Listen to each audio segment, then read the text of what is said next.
Habit Building 101. In this video, I'm going to give a brief overview of the 4 components of a habit and how you might approach an existing one with a view to changing or stopping it, or a new one with a view to creating and embedding it. And if you'd like a bit more detail on this, it's explained in depth in the Learn tab on the app.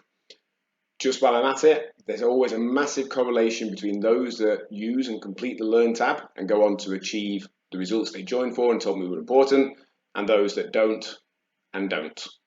Nearly everyone that ever leaves after a few months, having not got the results they want, does so having not even looked at the Learn tab. And when we've not looked at the Learn tab or even completed it, we're essentially just guessing.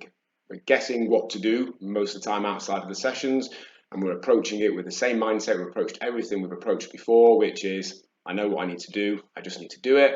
And when we approach something the same way, we'll get the same results. We always do what we've always done, we'll always get what we've always got. If nothing changes, nothing changes. So in short, a habit loop is created and made of 4 components: the cue, the craving, the response, reward.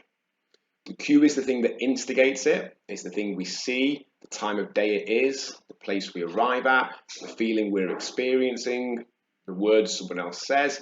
It's something that creates that chain of thought that would lead to us doing something. The craving is the desire to do it.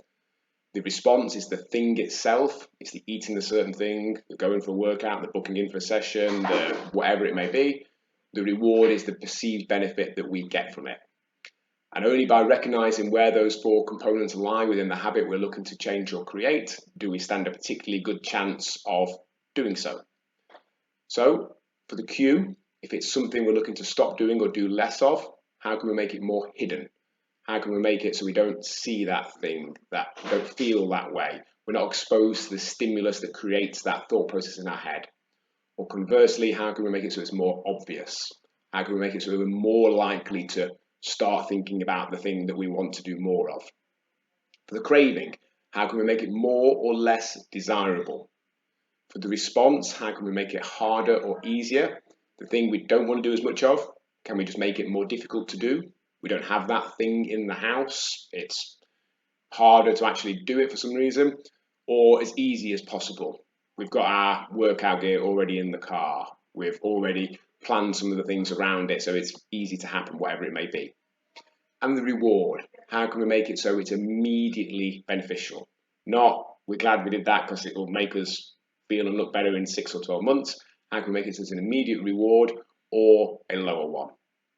That is a very brief summary. If you'd like a bit more detail on that, and I suggest it's worth looking at, check out the Learn tab.